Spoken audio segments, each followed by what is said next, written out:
Hey, what's going on, everybody? Welcome to the next edition of the LePond's Storyteller series, as we talk about whatever's on my mind at the time. So this one was something that I always thought about.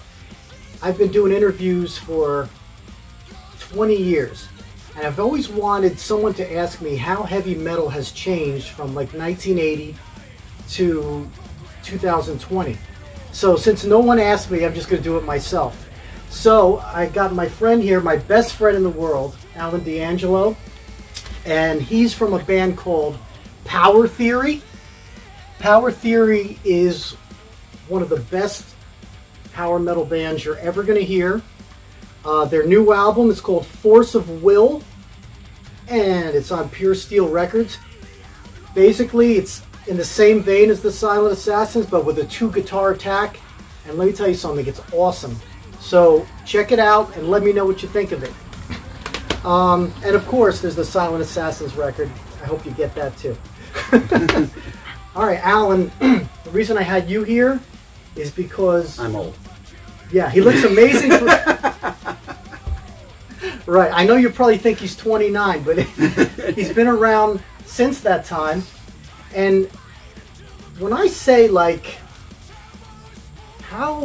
when I think about how has heavy metal changed in the last 40 years, does something jump right out at you? Is there anything that jumps out at you? It sounds, it's hard to describe it this way, and people, unless you were there, you're not going to really understand it, but it was more fun in the 80s. There was more fun to it, you know what I mean? It was like, the best analogy I can make is, remember how wrestling was back then when you had all the great characters and it was all kinds of fun, and now it's just guys in the ring wrestling. It's kind of the same thing. There's no characters anymore like there used to be. The only characters that are on now are the ones from then that are still playing. You know what I mean?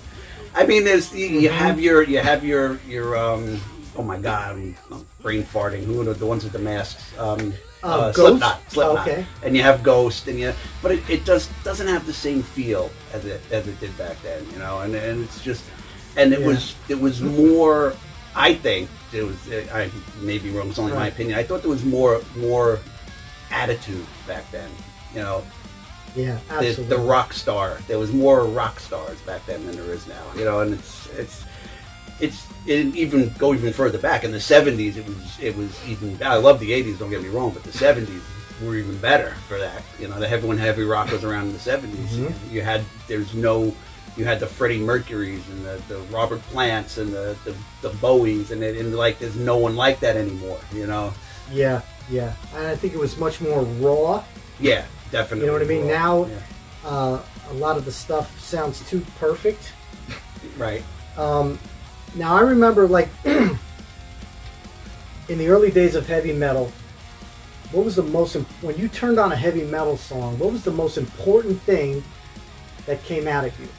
Oh, without a doubt, and being a bass player, was the rhythm section. If it was driving and pounding, you know, no matter what the guitars are doing, if you had that backbone, and it didn't even have to be complex. The early AC/DC, you had Phil Rudd just keeping time, and along with Angus. No, the bass player. Who's the bass player again? Oh, boy. Oh my God! What was the bass player for AC/DC? We'll have to just Google that because I totally forget. But they were simple to the point, but it drove the whole song. You know, and that's what jumped out at me the most. I think when I would put on a Priest record or something, you hear that riff.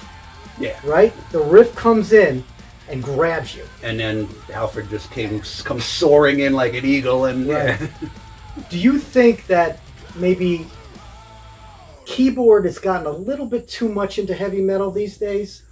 I don't know. That's hard to answer because the power metal bands all the ones I listen to, like Primal Fear and all that, they don't have the keyboard as much. It's more, I think, as progressive metal got bigger, the keyboard got more, you know, more into it. But I always remember Bruce Dickinson in that one interview. They all know keyboard, no synthesizers in heavy metal.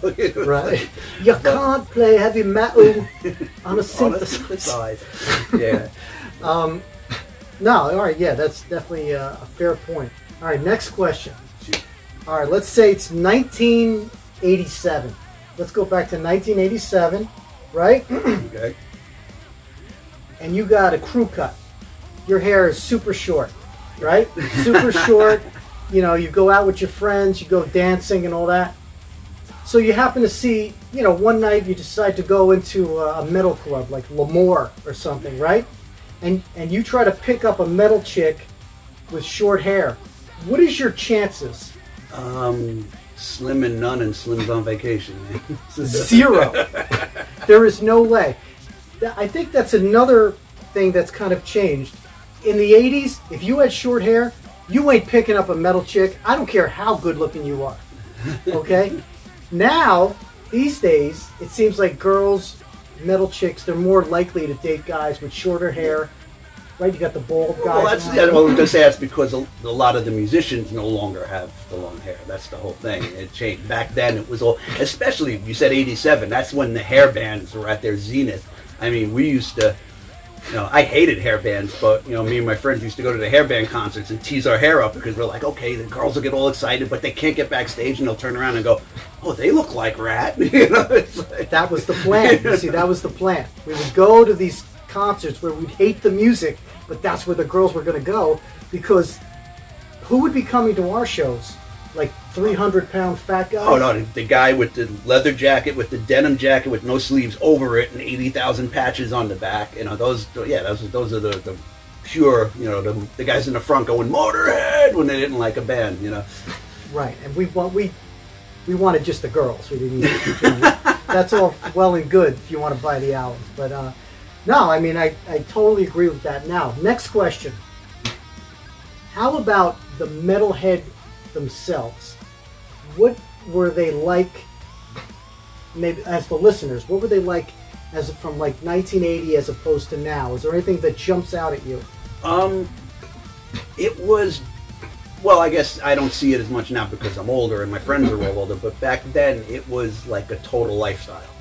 When you were into metal, you were into metal. That's who you were associated with. That's who, you know, it was the clique was other metalheads. You didn't hang out with like the jocks. You didn't hang out, you know, especially high school years. It was like, you know, you had the metalheads were on one side of the room, and, you know, and that's how it was. And it was 24/7. You were metal 24/7. It was just, right. You know, there was no escape. It was like the mafia. Once you're in, and that's it. You know, so right. That's exactly right. Right, the jocks.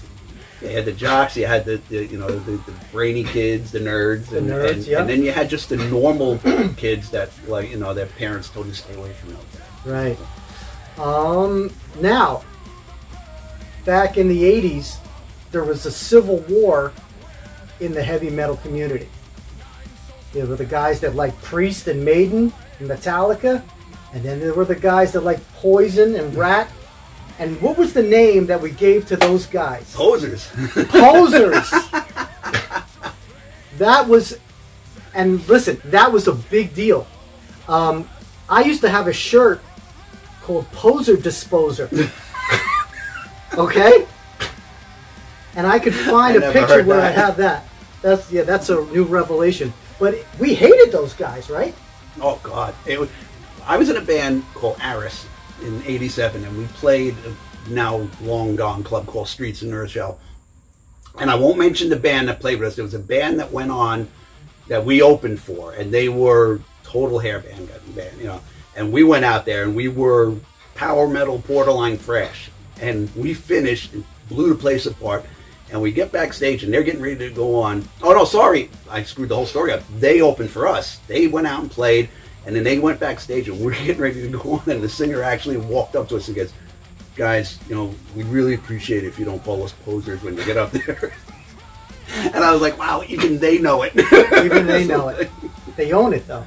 Oh, yeah, they owned it. But didn't it suck that they got more girls? Well, that's why they owned it. Yeah, it's like they knew, you know, we were, they suck, they're posers, and then walking out with all the girls, and we're going, we were jealous. Yeah. You know what's weird? I think, say, if you go back to 1980, the metal guys and the metal girls, they were really rebellious. Yeah. You know, I mean, they were they were drinking, they were doing drugs, they were getting into trouble.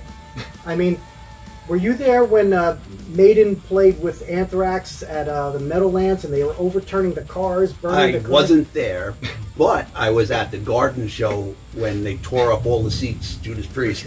And it looked like a flock of freaking birds flying through the air, and it was all seat cushions flying through. One guy did it, and then it, like, within 30 seconds, all you saw was seat cushions flying everywhere. I was like, wow. Yeah, I mean, we're definitely, I think the metalheads were a little rougher. Now, it seems like the metalhead guys and the metal girls are more chill, comic book nerdy. They're more like comic book nerds. Like, girls will go to the shows, they're dressed as a princess or a fairy, I mean, and then the guys, they'll dress up like, maybe they'll wear a cape or they'll wear the ears, like you. No, he doesn't wear ears. No, I wear a propeller beanie. But I don't know if you see any of that at this. No, I haven't seen that. Now I want to. It's like I want like. I like it better this way. It's less trouble. Well, yeah, it got to a point when they started, when the mosh pits really got popular. I want to say that was pretty much right after Among the Living came out. Then all of a sudden there were mosh pits at every show, regardless of what kind of metal you were. And it got kind of rough because, you'd be playing and your girlfriend would be in the front, and all of a sudden you just see her get taken out by like some big dude, and it was like, oh, now what? Do I keep playing? Do I save her? What do I do? Right, Like it got kind of rough in the crowds back then. Exactly. Like Lemore's streets especially, there was always a big mosh pit in the front of the streets. So I remember that place. All right, now we could probably go on forever with this, believe me. But we'll call it for now. Alan, that was awesome. Thank you for having me, man. Yeah, thank you for coming by. Maybe we could do it again sometime. We'll talk about something else. Listen, check out his band, Power Theory, on Pure Steel Records. And the album is called Force of Will. There's a song on there that I love. It's called Spitting Fire. One of the best power metal songs I've heard in years. And, oddly enough, the very first Silent Assassin show, we played with these guys. We had the honor. So, we're in the same ballpark, and we'll call it for today. Thank you very much. We'll see you next time. And you've been born with forms in which is used to